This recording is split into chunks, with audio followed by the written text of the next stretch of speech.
Good morning. Good morning. Good to see you, Elon. It's been almost 6 years where I sat with you here in this platform with a great audience. It was your first trip to Dubai with your family. I hope you enjoyed it. Yeah, it was wonderful. Very much enjoyed it. I see my head is gigantic on the stage. My head has grown larger since we last met. Is it because of Twitter? Yeah, I don't know, perhaps. Twitter is certainly quite the roller coaster. Elon, just it's been 6 years. Within 6 years, we've seen tremendous things since our last conversation. We've seen the pandemic, Russian-Ukrainian war, development of ChatGPT. You launched Starship. You recently also acquired Twitter. Can I ask you this question? Why you bought Twitter? Why didn't you create your own platform? Maybe it was cheaper for you? I mean, I thought about creating something from scratch, but I thought Twitter would perhaps accelerate progress versus creating something from scratch by 3 to 5 years. I think we are seeing just a tremendous technology acceleration that 3 to 5 years is actually worth a lot. I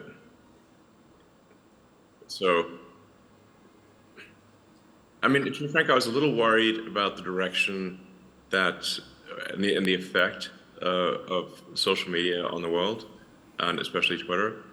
And I thought it was very important for there to be a maximally trusted sort of digital public square where people, within countries and internationally could communicate with the least amount of censorship allowed by law. Obviously, that varies a lot by jurisdiction, but I think in general, social media companies should adhere to the laws of countries and not try to put a thumb on the scale beyond the laws of countries. I think this is something that is probably agreeable to the legislators and the people of most countries. So I think that's the general idea, is just to reflect the values of the people, as opposed to imposing the values of essentially San Francisco and Berkeley, which are somewhat of a niche ideology as compared to the rest of the world. But Twitter was, I think, doing a little too much to impose a niche San Francisco Berkeley ideology on the world. I thought it was important kind of for the future of civilization to try to correct that thumb on the scale, if you will, and just have Twitter more accurately reflect, like I said, the values of the people of Earth. That's the intention, and hopefully we succeed in doing that. But how do you see Twitter? If we say 5 years down the road, what's your vision for this platform? What should it do? Well, I think I'd like to, have this sort of long-term vision for something called X.com from way back in the day, which is kind of like a sort of like an everything app, where it's just maximally useful. It does, payments, it does, so it provides financial services, provides information flow, really anything digital, and also provides secure communications. So really I think be as useful as possible, as entertaining as possible, and also to be like a source of truth. Like if you want to find out what's going on and what's really going on, then you should be able to go on X, the X app, and find out. So it's a sort of a source of truth, and a maximally useful, I guess app is about the wrong word, but system. And Twitter is essentially an accelerant to that sort of maximally useful everything app. Yeah. How you are gonna, I mean, if you look at Twitter today, I mean, it's a platform. Sometimes there is a lot of misinformation in Twitter. Sometimes I don't feel comfortable even because there is some way there is this negative between nation, between people, between a different ethnic group. There is this hate thing. How you are going to fix this issue where you are on a mission for humanity to get them together?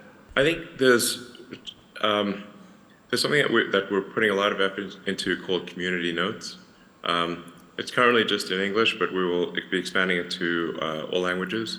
That is, I think, quite a good way to assess the truth of things, where it's the community itself, basically the people of Earth who are basically, not exactly voting, but competing to provide the most accurate information. So it's sort of a competition for truth. And I think it's a very powerful concept to have a competition for truth. And because you can also say, like, what is true? It's because what may be true to some may not be viewed as true to others, but you want to have the closest approximation of that. So I think the community notes thing is very powerful.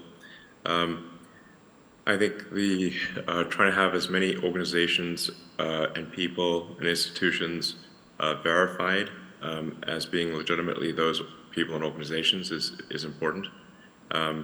And to have the organizational affiliation clearly identified, so that if you want to find out if somebody's actually, if an account is actually, say, from a member of parliament or a journalist, or let's say if a Twitter handle is actually belongs to, say, Disney Corporation or something like that, you can go on Twitter and it's sort of an identity layer of the internet, and you can confirm that is in fact the case. And I think once you've got these sort of interlocking sort of identities, it's actually very hard to be deceptive in that case, because and it's also, you have a reputation to protect at that point. So I think then people are far more likely to be measured in their response, and be more reasonable, since they have reputational value at that point. So these are some of the ideas that I have, and I'm not saying that for sure it will succeed or that it's going to be perfect, but I am confident that it will, over time, head into a good direction. And I think the evidence for that will be, do people find it useful? As we're measuring sort of the total user minutes, but not just user minutes, unregretted user minutes is, I think, the key figure of merit. Because while, for example, TikTok has a very high usage, I often hear people say, well, I spent 2 hours on TikTok, but I regret those 2 hours. I'm not trying to knock TikTok, but it's just, we don't want that to be the case with Twitter. We want to say, like, okay, you spent half an hour on Twitter, but you found it to be useful and entertaining and a good thing in your life. And ultimately be a force for good for civilization. That's the aspiration. Thank you. Elon, we have over 150 government within the World Government Summit, global leaders. They have 8 billion customers, their citizens. How government can use Twitter better to serve its citizens? Well, I think generally, I would recommend, really communicating a lot on Twitter, and I think it's good for people to speak in their voice as opposed to how they think they should speak. Sometimes like people think, well, I should speak in this like way that is expected of me. it ends up sounding, I think, at times somewhat stiff, and not real. Like if you read a press release from a corporation, it just sounds like propaganda. So I would encourage CEOs and of companies and legislators and ministers and so forth to speak authentically, and to if there's a particular policy, to explain it, and I think there's sometimes a concern about criticism, but I think at the end of the day, having some criticism is fine. It's really not that bad. I'm constantly attacked on Twitter, frankly, and I don't mind. You have to be somewhat thick-skinned, I suppose, at times. Just because they really will try to twist the knife. But I think just like I said, just as a forum for communication, it's great, and I would just encourage more communication, and like I said, to sort of speak in an authentic voice. Like sometimes people will have someone else be their sort of Twitter manager or something like that, and I think people should just do their own tweets. It sounds. And like sometimes you make a mistake or something, it's fine. But I think just doing your own tweets, just like you would do your own, you give a talk here, or you would, have a meeting at a summit or something. I think that's the way to do it, is to actually do the tweets yourself, and convey the message that you want directly. Yeah. So, one thing I should say, and I know this is called the World Government Summit, but I think we should be maybe a little bit concerned about actually becoming too much of a single world government. If I may say, that we want to avoid creating a civilizational risk by having, frankly, this may sound a little odd, too much cooperation between governments. If you look at, say, at history and the rise and fall of civilizations, that really all throughout history, civilizations have risen and fallen, but it hasn't meant the doom of humanity as a whole, because there've been all these separate civilizations that were separated by great distances. And so, say like while Rome was falling, Islam was rising, and so you had like the sort of caliphate doing incredibly well, while Rome was doing terribly, and that actually ended up being a source of preservation of knowledge, and many scientific advancements. And so, so I think we want to be a little bit cautious about being too much of a single civilization, because if we are too much of a single civilization, then if the whole thing may collapse. I'm obviously not suggesting war or anything like that, but I think we want to be a little bit wary of actually cooperating too much. It sounds a little odd, but we want to have some amount of civilizational diversity, such that if something does go wrong with some part of civilization, that the whole thing doesn't collapse, and humanity keeps moving forward. Thank you. I hear you. I agree and disagree with you at a certain point. And I think, it's today people, they don't fight with sword anymore. I mean, they have nuclear weapons. So if there is this conflict, the whole civilization will be gone. The whole human civilization will be gone.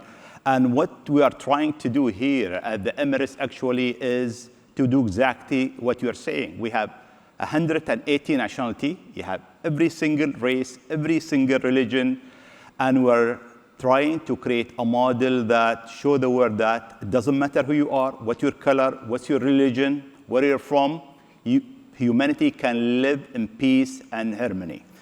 Yeah, I mean, that would be great. My last question, I'll go to Twitter again, then we'll move out of Twitter if you allowed us. I mean, you've been running Twitter as the chairman, as the owner, as the CEO, and that's take a lot of time. Did you identify a CEO and when you are going to hire him? Well, I think I need to stabilize the organization and just make sure it's in a financially healthy place, and that the product roadmap is clearly laid out. So I don't know. I'm guessing probably towards the end of this year would be good timing to find someone else to run the company, because I think it should be in a stable position around at the end of this year. Elon, if we move to other subject, I mean, at the summit here, we have speakers who speak about state of the world, state of geopolitical of the world for the next 10 decades, state of the economy of the world, now and the next 10 years. If I ask you about the state of technology, if you can elaborate a bit and brief us, how do you see technology in the next 10 years from now? Let's see, 10 years, it's always difficult to predict technology with precision, especially over a 10-year time frame when it is changing so much. I mean, there's obviously the transition to sustainable energy with solar, wind, batteries, and electric vehicles. And that is, if you look at the percentage growth of that, that is a very high percentage growth. Although because of the massive industrial base of the current sort of fossil fuel economy, even if all, for example, if electric cars were 100% of production immediately, it would take 20 years to replace the fleet. So this is still something that is quite gradual. It's measured in at least a few, 30, 40 years type of time frame. On a more sort of near-term time frame, I think artificial intelligence is something we need to be quite concerned about and really be attentive to the safety of AI. You mentioned ChatGPT earlier. I played a significant role in the creation of OpenAI. Essentially, at the time, I was concerned that Google was not paying enough attention to AI safety, and so I, with a number of other people, created OpenAI. And although initially it was created as an open source nonprofit, and now it is closed source and for profit. I don't have any stake in OpenAI anymore, nor am I on the board, nor do I control it in any way. But the ChatGPT, I think, has illustrated to people just how advanced AI has become. Because the AI has been advanced for a while, it just didn't have a user interface that was accessible to most people. So what really ChatGPT has done is just put an accessible user interface on AI technology that has been present for a few years. And there are much more advanced versions of that are coming out. So I think we need to really be, I think we need to regulate AI safety, frankly.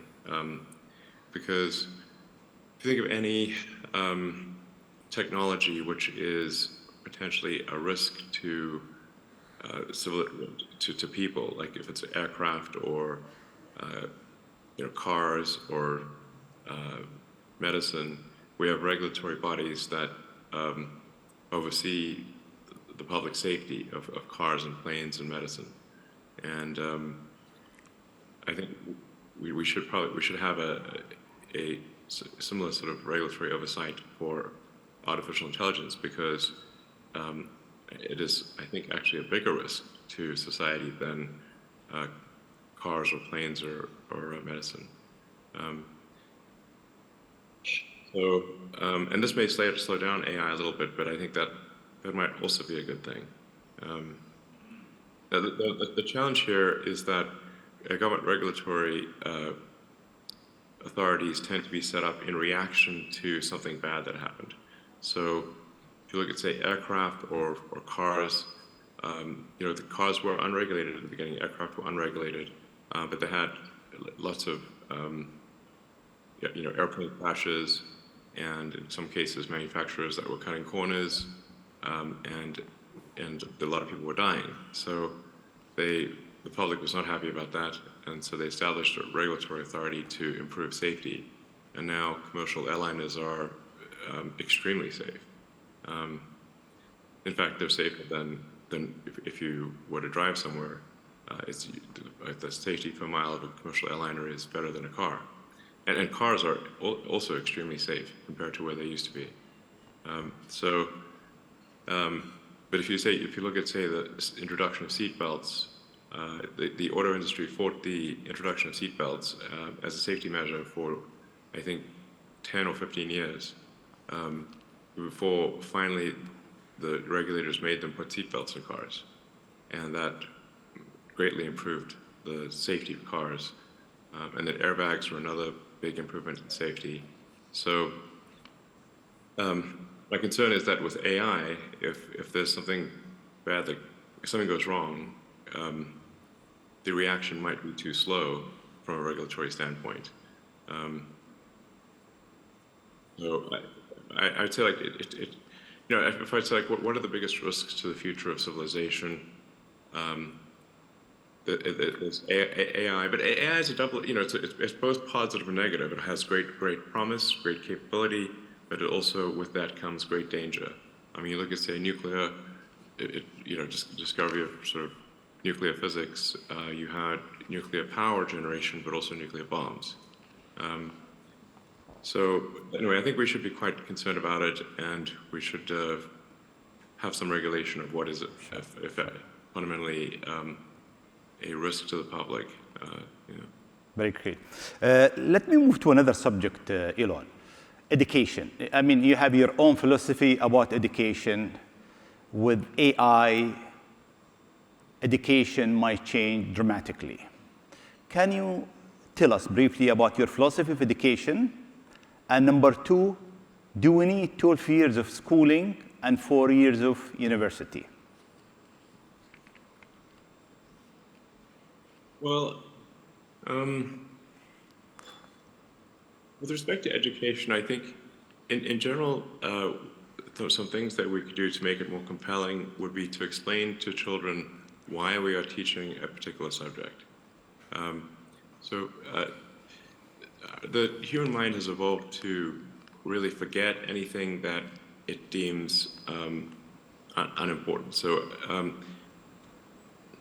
in fact, human memory is really quite bad relative to, say, the memory of your phone. Your phone can remember the entire contents of an encyclopedia down to the last letter and pixel. But human memory is terrible by comparison.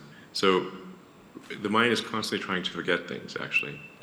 So if you explain the why a subject is being taught, that will then establish relevance, and it's much more likely to result in motivation for kids. And then also, if you teach knowledge, especially in the sciences, as solutions to a problem, it's much more effective. So, like, let's say you're trying to understand an internal combustion engine. Well, it's actually better to sort of take that apart and then say, okay, well, what tools do we need to use to take it apart? We need a wrench and screwdriver and various other things to take it apart. Well, then you understand that the reason for the tools. And so, like, for mathematics and are like tools in physics and engineering. But if you teach to the problem and then you understand, then you establish the relevance of the tools, then it's actually much easier to remember mathematics and physics because they help explain how the world works, as opposed to teaching them without explaining why, and simply teaching them. It's like, instead of teaching to the problem, currently people teach the tool. It would be like having a course on screwdrivers or a course on wrenches, but not understanding why you have a course you're learning about screwdrivers and wrenches. I think this is really quite a fundamental principle that should be applied in education. And I think sometimes we do teach classes that children do not find useful, and where the answer to the why is actually not going to be a very good answer. Most people, I think, do not find advanced mathematics useful and are unlikely to find it useful in their life. Or the elements that they do find useful could be taught very quickly as general principles. I also think that critical thinking is something that should be taught to children at a relatively young age, as effectively like a mental firewall, to really think about when somebody tells you something, is it cogent? Is it true? Or what is the probability that it is true? And so that you can be taught to reject things that are untrue or more likely to be untrue, and favor things that are more likely to be true. Critical thinking, I think, is very helpful for people to learn. So is it 12 years of schooling you are with, or without 12 years? 12 years is a long time, I suppose. But I mean, humans just do take a long time to mature. So there's emotional maturity, physical maturity, and mental maturity that is happening simultaneously with the education. I mean, I suppose it could be done in 10 years. Perhaps it does not need 12. But then is someone mature at age 16? They're more likely to be mature at age 18. So I guess 12 years is probably not bad. We probably don't need an additional 4 or 5 or 6 years in college or university. That seems probably excessive.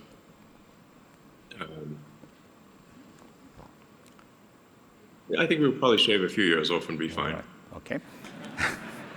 Kids will love it, by the way. Yeah. But social media. But we spend so many hours on social media. I mean, the average sometime in certain country, 3-4 hours on social media.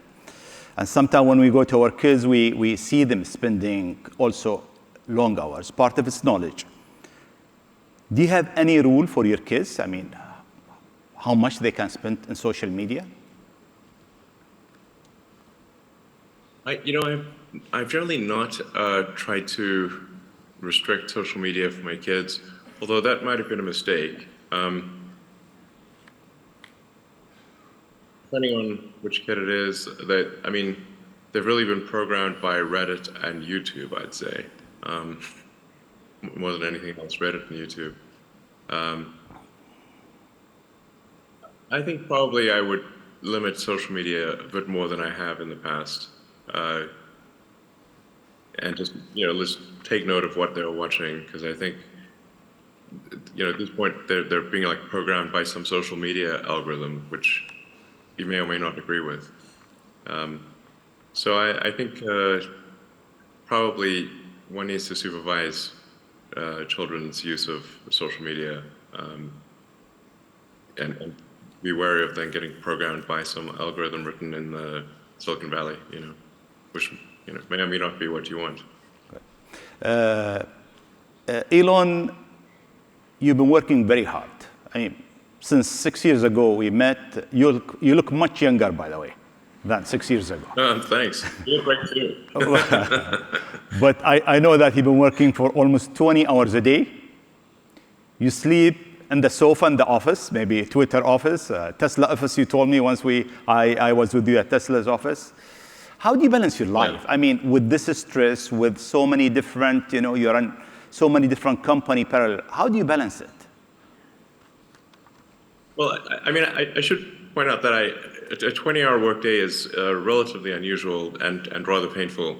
But I do sleep 6 hours a night. So, and if I sleep less than 6 hours a night, I find that I might be awake longer, but I get less done. So,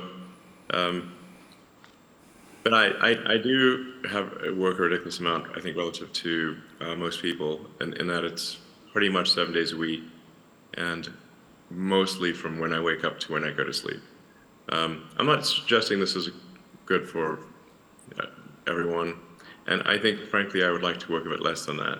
So I think, if I look at, say, Tesla went through some very difficult times where it was on the ragged edge of survival, and really, if I didn't give it everything I got, I think the company could have easily gone bankrupt. It was really on the verge of bankruptcy for quite a while.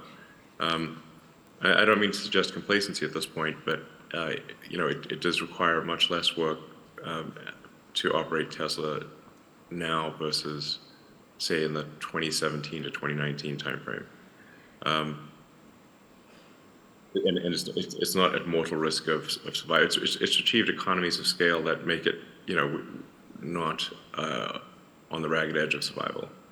And then SpaceX also has a strong team and is able to make a lot of progress, even if I spend less time there.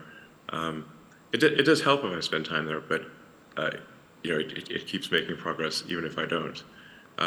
Twitter is still somewhat of a startup in reverse, and so there's a lot of work required here to get Twitter to a sort of a stable position, and like I said, to really build the engine of engineering, of software engineering at Twitter, and have it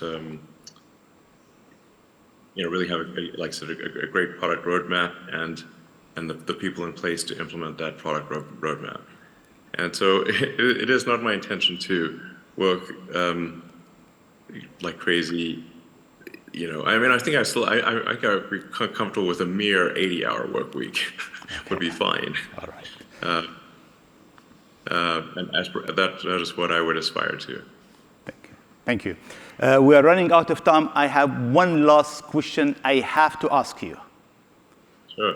3 UFO been shot, one over Alaska, Lake Huron, and Canada. Alien, no alien? I don't think it's aliens, no. Okay. I do find the whole question of aliens a very interesting one. What is typically called the Fermi paradox, which is that if the universe is really as old as science seems to think it is, and where are the aliens? Have we really been around for 13.8 billion years? If so, shouldn't there be aliens all over the place? The crazy thing is I've seen no evidence of alien technology or any alien life whatsoever. And I think I'd know. SpaceX, we do a lot. I think I know. I don't think anyone knows more about space, than me, or at least the space technology. But I think it's actually a troubling thing if there are no aliens as well, which is that what that actually could mean then is that sort of civilization and consciousness is like a tiny candle in a vast darkness, and a very vulnerable tiny candle that could easily get blown out. And I think we should therefore take great care with what may very well be this tiny candle in a vast darkness, and make sure that it does not go out, and that we extend the light of consciousness beyond Earth, and do everything we can to ensure that the light of consciousness does not go out. Elon, we're running out of time. Thank you very much, and hopefully to see you next year with us here in the Emirates with your family. Sounds good. And thanks so much. Thanks again for having me. Thank you. Thank you. We'll see you. Bye-bye. Bye-bye. Thank you.